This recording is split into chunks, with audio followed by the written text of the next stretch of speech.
Yeah, Simeon. Obviously, Mississippi State likes to throw it around a lot of short passes and stuff. You guys have struggled a little bit with tackling, being out of position and stuff. How much of a focus has that been this week? And I mean, obviously, you can't have that go on this week.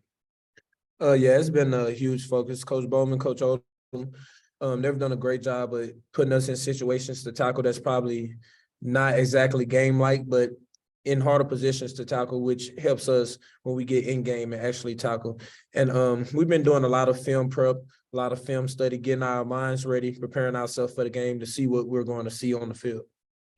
How good is Will Rogers? You guys have faced him before, obviously, and is there a sense going into Starkville after coming off 2 losses that your backs are kind of against the wall in this one?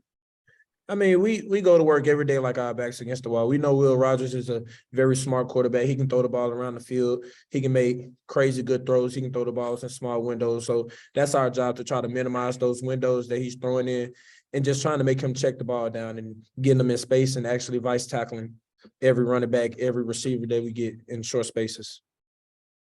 Thanks, guys. Tom?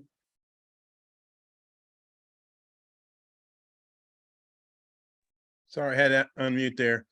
Yeah, Ricky, I was looking at the Mississippi State defense, and there might be a couple of juniors, but they look like graduate seniors and fifth-year seniors all over the place. What do you make of that unit? That defense line is pretty good. We played them 2 years ago, obviously, in Starkville during the COVID year. Most of the guys that I've seen on our scouting reports, the same guys, we're going to see again. So they've been there for a while. They're a great defensive line.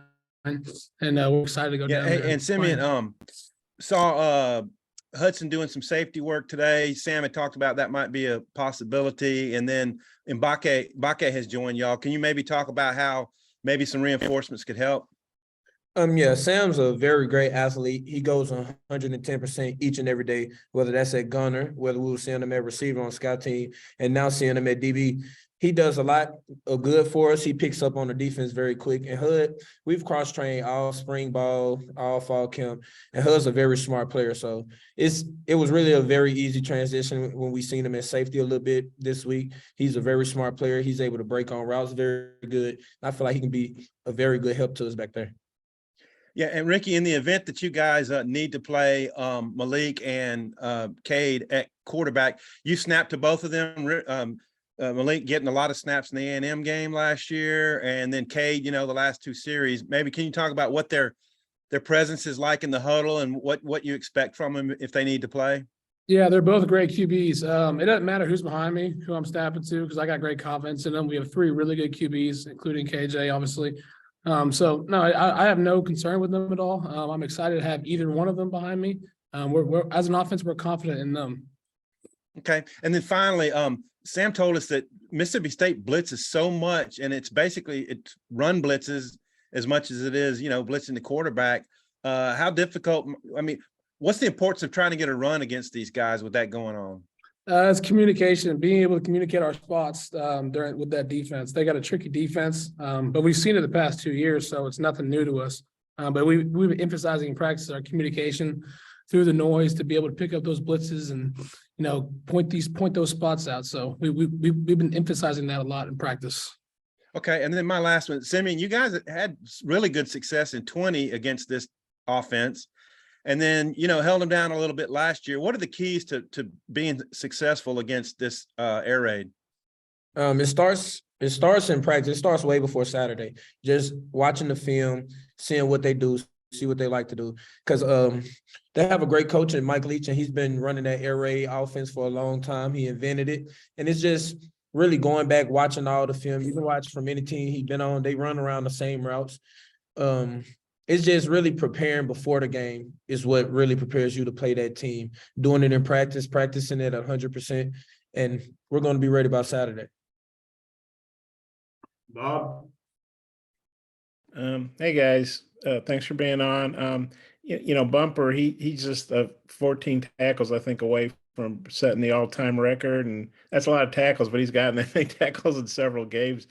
What do y'all think about just Bumper's career and all the tackles he's made? Ricky, I know you don't play on that side of the ball, but you guys have obviously been teammates for a while, and Simeon, you play behind him. Just wondering what y'all think. Maybe Simeon, you could take that first.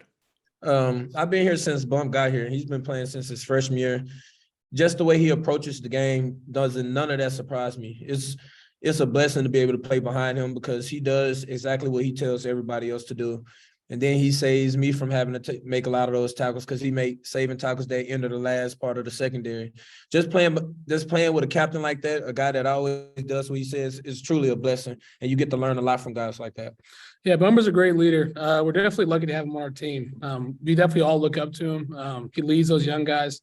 And I'm really happy, by the way, he's been playing this year and how his career has, been out throughout the 4 years he's been here. So it's exciting to see, he's close to getting that record, and I think he'll get it. And Ricky, allegedly the Mississippi State fans are supposed to stop ringing cowbells when you get over the ball. And Sam said, talking to people, looks like they do that, but what that kind of makes that atmosphere unique, even in the SEC. The cowbells, and have you guys been hearing a lot of clanging in practice, or kind of what's that been like? What do you expect Saturday? Yeah, we have a like a noise machine outside, or like noise speakers that have the cowbells on there. So we heard it yesterday, we heard it today, we're going to hear it Wednesday and Thursday. So we're definitely going to be prepared going into Starkville with those cowbells. Simeon, what do you think about all that? Man, I thought that we was only gonna have the Cowboys playing for the offense, but I feel like the defense, we hear them every single second of the day. It's hard to even communicate and hear what you're saying out there because we have some very loud speakers. So we've been hearing the Cowboys all week. So we're going to be prepared just as the offense is going to be prepared for that. And then, 2 years ago, you guys, that was Sam Pittman's first win, broke a long SEC losing streak. That's kind of where all the jukebox stuff got started. What do you guys remember about that? And have you been kind of amazed at how the jukebox And it's a tradition now. Every time you get a win, you got to turn that jukebox on. And that was just a very happy moment for me because I was here the 2 years previous to before he came, and I was there through all the little problems and everything that we was having. So just getting that first SEC win from me being in college was very a special moment. Yeah, that memory was awesome.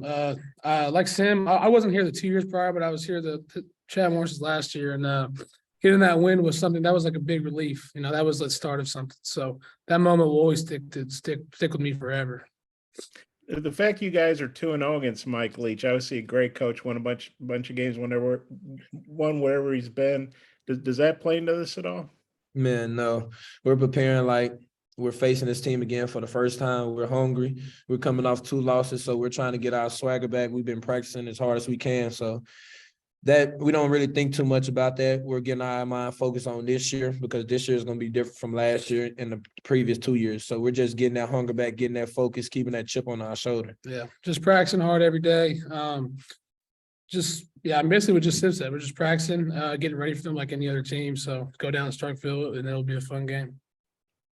Thanks, guys. Scotty.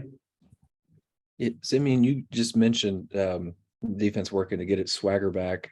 How do you guys do that? How do you get back to playing maybe the way you did first week and a half? That just all go back to your practice habits. You got to have fun in practice. You got to practice the right habits in practice for you to go into the game. Everything you do in practice is going to translate to the game. So we've been just trying to make sure we have a lot of energy and enthusiasm in practice that'll carry over to the game, and really just preparing to the best of our abilities, watching as much film as we can. Ricky, going back to Mississippi State's movement up front, how do you guys think that you've held up against maybe some similar looks this season? And like, how much film work and prep would you say goes into making sure you guys are ready to face that kind of front? Yeah, I think we've done pretty good against movement. Let's shout out to Coach Kennedy too. He preps us well every single week. He's breaking down the blitzes, breaking down how we need to be spotted in a run or a pass. And with film, we've been watching film. We started on Monday. We introduced him on Tuesday. We're getting their base looks in. We're going to see that in practice. So we're going to keep building on that for Wednesday and Thursday, and then that should carry into the game. Last thing, Simeon, I think you look at Mississippi State's receivers numbers. I think there's like 5 or 6 guys right around the 20 catch mark up to 25. How do you guys kind of prep for that? And I guess does every position, kind of have to be on their toes this week with that balance? Yeah, we're definitely, like I said a lot, we're prepping for that, watching film, but making sure we make them catches in front of us and not behind us, making sure that we can get them in spaces where we can vice tackle them, make sure that we don't let nobody get behind us, make sure we keep eyes on everybody on the field. So we're really just trying to make them catch the ball in front of us and rally to the ball and run and hit like we used to do. All right, Sam, Ricky, appreciate your time, guys. Thank y'all. Thank you.